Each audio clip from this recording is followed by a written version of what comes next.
E agora aqui está uma pergunta. Se a escolha interna no indivíduo já foi feita, porque a informação que nós passamos neste momento é que todos os indivíduos conscientes já tomaram as suas decisões dentro, esta escolha já foi feita, com respeito a que rumo ele vai tomar. Se ele vai seguir as forças involutivas que vão levá-lo para planetas mais primitivos do que a Terra, ou se ele vai seguir as forças evolutivas e vai entrar nas forças e nas leis de uma evolução superior ao atual nível evolutivo da Terra. Esta escolha já está feita dentro dos indivíduos. E aqui se pergunta, se essa escolha já foi feita pelo ser interno, que poder de decisão tem a personalidade? A personalidade tem livre-arbítrio. E através do livre-arbítrio, a personalidade vai aprendendo a escolher. Quando a personalidade vai aprendendo a discernir e a escolher por aquilo que é evolutivo, e vai aprendendo a abandonar aquilo que é menos evolutivo, então, a partir daí, este centro mais interno que faz as escolhas profundas, este centro começa a controlar mais as forças da personalidade.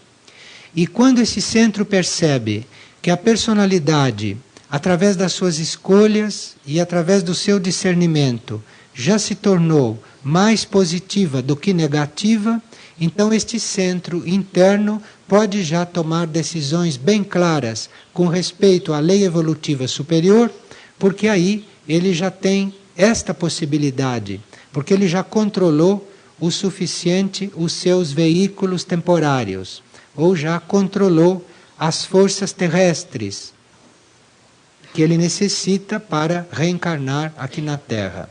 Então, mesmo que uma personalidade ainda esteja em conflito, porque ela ainda tem livre-arbítrio, ela ainda não aprendeu a discernir totalmente, mas se ela já passou de uma certa margem de segurança, e se ela, como o próprio livre-arbítrio e como o próprio discernimento, já passou do limite e já ingressou no campo positivo da evolução superior por sua livre e espontânea vontade, então a partir daí esta personalidade pode ser atraída e pode ser mais controlada.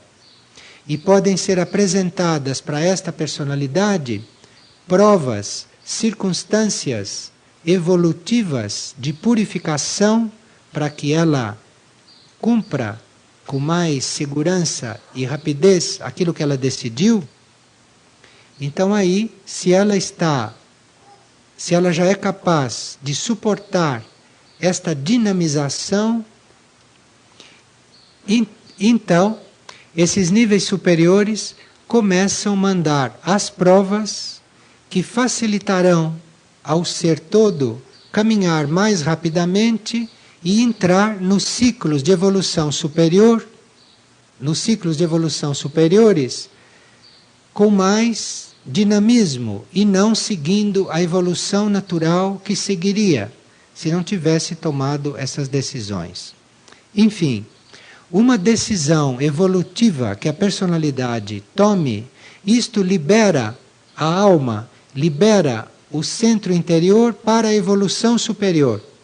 Porque aí ele já pode mandar para os mundos tridimensionais as provas e a purificação que dinamizará o processo de sutilização desta personalidade, para que ela possa compreender, para que ela possa captar, para que ela possa finalmente saber o que ela veio fazer aqui.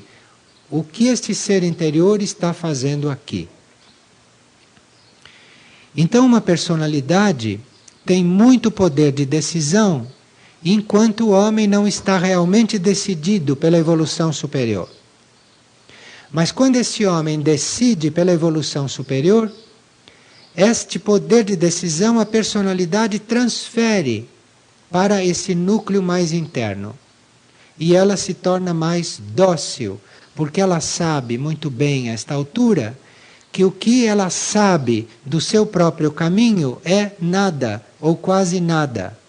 E que para ela caminhar no ritmo que ela já quer, que ela já deseja, que ela necessita da guiança, que ela necessita da orientação e que ela necessita da luz de um plano superior, aonde as leis evolutivas superiores são conhecidas. Porque aqui no mundo tridimensional, as leis evolutivas superiores não são conhecidas. Aqui as leis conhecidas são as leis da evolução física e as leis da evolução emocional e mental, mas não as leis supramentais ou as leis espirituais ou as leis divinas, que são outras. Então, esta pergunta, se a minha personalidade pode decidir, pode decidir o quanto ela quiser, depende do ponto em que ela está. Se ela já percebeu que toda e qualquer decisão que ela tome deve ser colocada à luz de uma decisão maior que está no outro plano, ela pode decidir tranquilamente. Mas se ela ainda está no ponto ou naquela tendência de decidir por si, de decidir com base na sua experiência das encarnações anteriores, então esta personalidade ela está praticamente desligada de um caminho evolutivo superior por enquanto.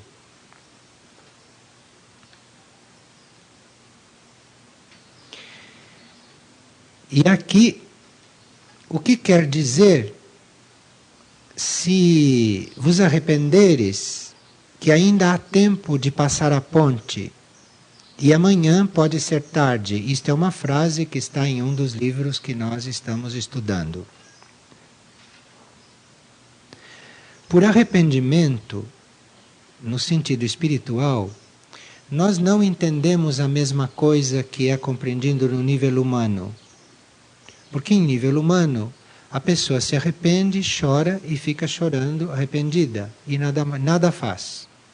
Isto é uma posição negativa e isto não tem o menor valor espiritual dentro das leis superiores. O arrependimento, do ponto de vista espiritual, é a constatação da situação que a gente mesmo produziu. E quando se constata que situação nós produzimos, imediatamente se cria uma situação oposta para equilibrar aquela. Isto é que é arrependimento. Porque se o indivíduo só se lamenta e chora sobre o que ele fez, isto tem valor negativo. Isto só serve para deprimi-lo, para perturbar o seu equilíbrio magnético, para baixar o seu nível astral, para baixar o seu nível mental e para levá-lo à depressão. E isto é muito usado na superfície da Terra. E isto não tem o menor valor evolutivo. Pelo contrário, isso leva o indivíduo a uma maior dificuldade perante ele mesmo e perante as leis evolutivas e perante o serviço. Agora, se o indivíduo reconheceu aquilo que ele produziu de desequilibrado, e se ele imediatamente começa a produzir atos contrários para equilibrar o universo naquele desequilíbrio que ele fez, então este indivíduo é considerado um indivíduo arrependido, realmente. E este indivíduo, como diz aqui, passa a ponte, isto é, ele entra no seu ciclo evolutivo sucessivo.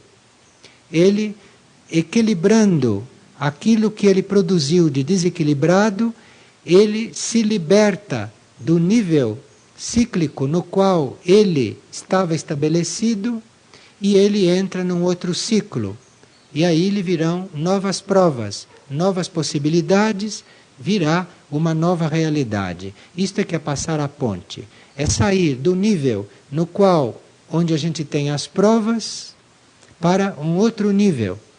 Mas esta transferência, a passagem desta ponte, só é possível quando nós realmente nos arrependemos, entre aspas. Não quando perdemos tempo em chorar e em pedir perdão, mas quando realmente a gente produziu uma ação oposta àquela produzida antes e que finalmente vai equilibrar o que foi feito. E aí se passa para um outro nível e se começa um ciclo novo. E aqui a pessoa quer saber o que quer dizer pode ser tarde para isso. O que quer dizer pode ser tarde? Isto é tarde de um ponto de vista cíclico, porque nós evoluímos através de ciclos. Existe uma evolução cíclica. E quando se abre um ciclo, vem uma série de oportunidades cíclicas, próprias daquela época, própria daquela situação cíclica. Então, dentro daquele ciclo, todos os indivíduos têm as oportunidades que o ciclo traz. E quando vai chegando no final do ciclo, todos os indivíduos que usaram, que aceitaram e que desenvolveram as oportunidades evolutivas que o ciclo trouxe, estes indivíduos, por terem desenvolvido todas essas oportunidades e por terem colaborado na lei evolutiva naquele ciclo, estes indivíduos passam para o ciclo seguinte. E aqueles que não colaboraram com a lei evolutiva repetem o mesmo ciclo. Repetem o ciclo de oportunidade. Então, quando se diz que é tarde, é para aqueles que vão repetir o ciclo, porque não tiveram uma adesão suficiente à lei evolutiva e, portanto, não seguem a corrente evolutiva que vai para um ciclo seguinte, mas fica com a corrente evolutiva que vai repetir o ciclo. É neste sentido que o livro fala disto.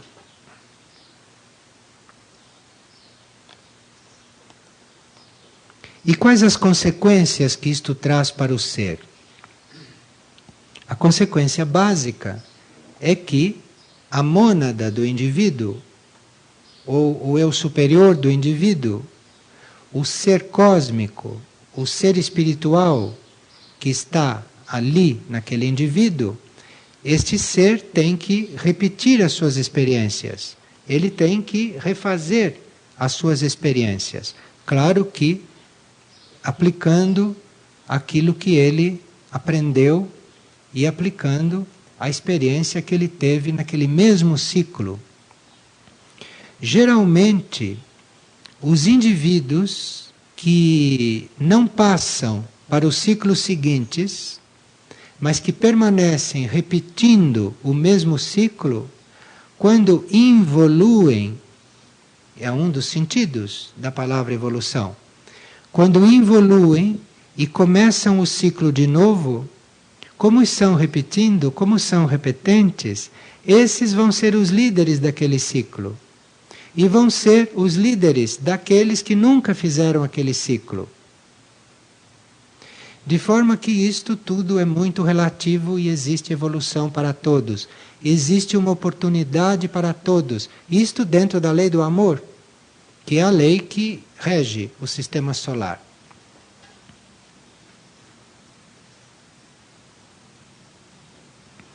E é claro que os indivíduos que vão repetir o ciclo, porque eles não conseguiram um nível de um impulso que os levasse para o ciclo seguinte, mas que eram indivíduos positivos, esses vão ser os guias do ciclo que recomeça. E aqueles que são negativos vão ser os maiores instrumentos de prova para aqueles que recomeçam. ou por aqueles que começam naquele momento. Mas este quadro dos positivos e dos negativos, na nova Terra, vai ser bem diferente.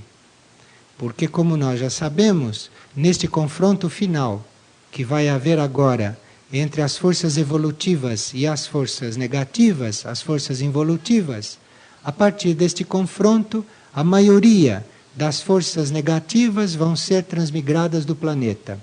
E os ciclos terrestres não serão mais tão dolorosos, digamos assim, como foram até agora, na evolução terrestre, na evolução tridimensional da Terra.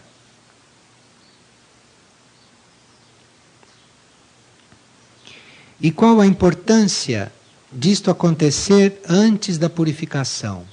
Claro, porque a lei da purificação, ela age e a purificação vem exatamente para romper ou para dissolver todos os obstáculos que ainda não foram dissolvidos e nem rompidos. Ela vem para destruir tudo aquilo que era obstáculo que não foi destruído. Então, quanto mais houver uma purificação consciente e uma purificação espontânea, voluntária no indivíduo, o indivíduo está, com isso, colaborando com a lei da purificação. Porque ele já está preparando o caminho dentro dele e o papel da lei da purificação dentro dele é um papel bem mais suave. E aí a lei da purificação pode trabalhar outras coisas, nele e fora dele. Então o indivíduo que se propõe a se autopurificar espontaneamente, este indivíduo é um colaborador da lei de purificação. Ele está usando o processo que a lei da purificação usa voluntariamente. Então ele está cooperando com esta grande lei que agora na Terra está fazendo um trabalho libertador. Tanto libertador das coisas mais grosseiras, quanto libertador também daqueles resíduos que muitos homens, inclusive autoconvocados, ainda têm para ser purificados. Então esta lei virá libertá-los desses resíduos, inclusive. E eles então terão uma entrada muito mais livre nos planos superiores de consciência.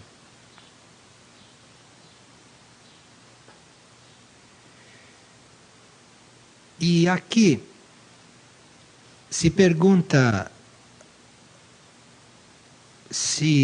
uma pergunta que diz por que nós nunca falamos em anjo da guarda. E segundo, se o anjo da guarda é uma das 7 mônadas do indivíduo. São duas questões que estão muito presentes. Nós não falamos de anjo da guarda porque isto que é conhecido com este nome é uma energia de uma evolução paralela à evolução humana que se dispõe a acompanhar e a ajudar e a seguir o homem enquanto o homem não se torna autoconsciente. Então, quando o homem vai se tornando autoconsciente, esta energia de uma evolução paralela se libera e vai cumprir outra tarefa. Então, à medida que o indivíduo vai se tornando autoconsciente, ele vai liberando esta energia de ajudá-lo, porque aquilo que esta energia fazia, o próprio eu interno dele começa a fazer.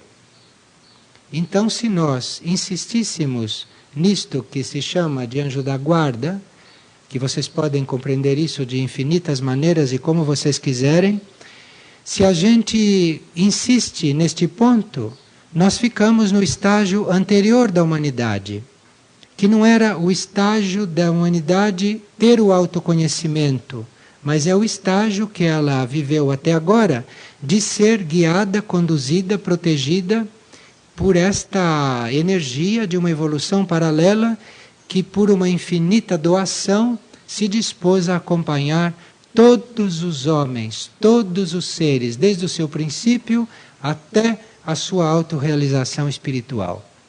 Mas aqueles que já estão totalmente voltados para a autorrealização, todos aqueles que já estão na abertura para a própria guiança interna, estes já não cuidam mais de anjo da guarda, porque o quanto antes dispensarem esta energia desta evolução paralela para outros trabalhos e para outras tarefas, outras missões, isto é um ato de amor.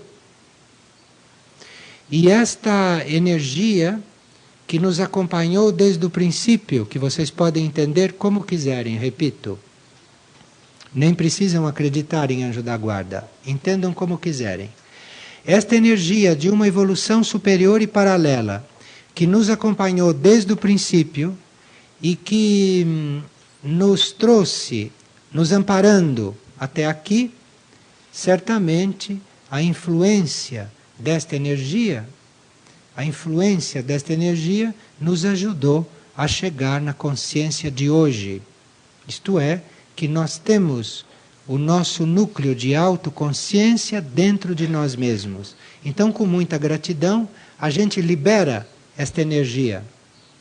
E libera tudo o que puder liberar dentro da lei do amor, porque realmente está havendo um remanejamento em toda a energia da galáxia, todos os mundos, todos os sistemas, todas as linhas evolutivas estão desenvolvendo, estão subindo de nível, e quanto mais nós nos abrimos para o desapego de tudo aquilo que foram os esquemas, os processos, os métodos, as verdades, as realidades que nos trouxe até aqui, quanto mais nós abrimos mão de tudo isso, mais nós nos sentiremos conscientes e vivos nas novas dispensações. E isto vão todos juntos. Todas as humanidades, todos os seres, todas as linhas evolutivas, todos os planetas, todos os sistemas solares que estão, neste momento, evoluindo de uma forma bastante mais dinâmica, e isto se sente aqui na Terra.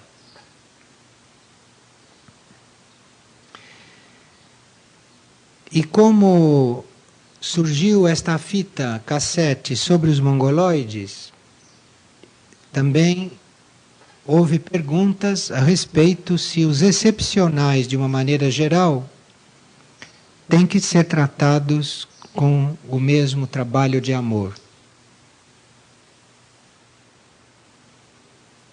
O amor é algo... O amor é a primeira lei no sistema solar. Todos devem ser tratados com amor.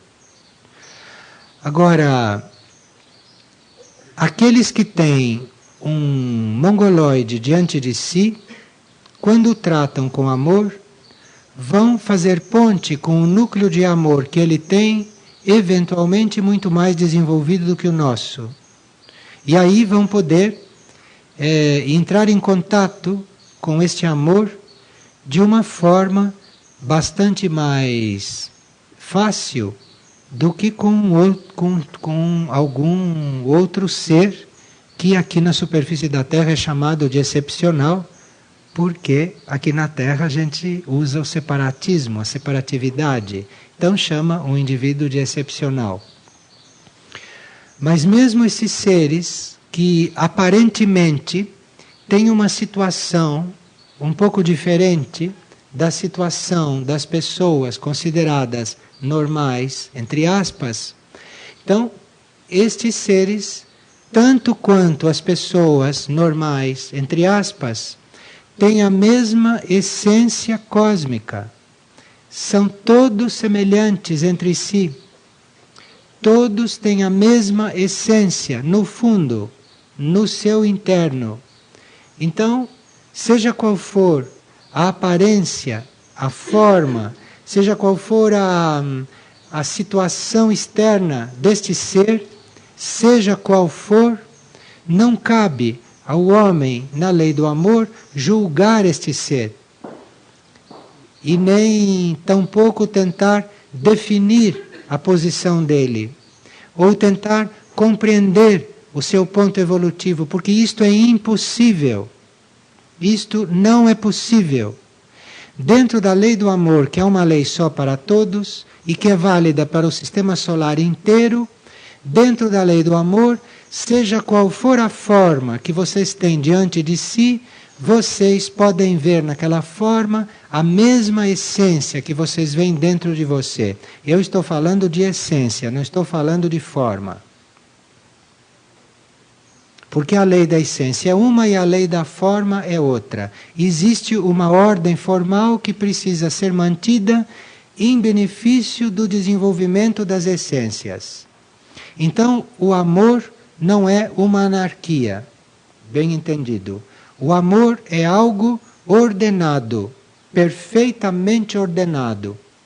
E o amor, à medida que desenvolve a sabedoria, que vem com o exercício do serviço e com o exercício do amor, este amor-sabedoria, que é a energia completa que na Terra praticamente nós não conhecemos, embora ela esteja aqui, este amor-sabedoria, ele é uma inclusão ordenada, é uma inclusão que segue uma ordem. E que ordem é esta? É a necessidade evolutiva de cada ser no ponto em que ele se encontra. Então, o amor é irradiado para o indivíduo segundo a necessidade dele. E quem regula isso é o ser interior. É o ser interior que sabe o que o outro indivíduo precisa. Mas não há a menor chance de vocês darem o que o outro precisa se vocês não estão concentrados e muito firmes e muito visualizando, até com os olhos físicos, se for possível, o próprio núcleo interno, em vocês e no outro. Então, o que a lei do amor faz não é nada que vocês possam prever.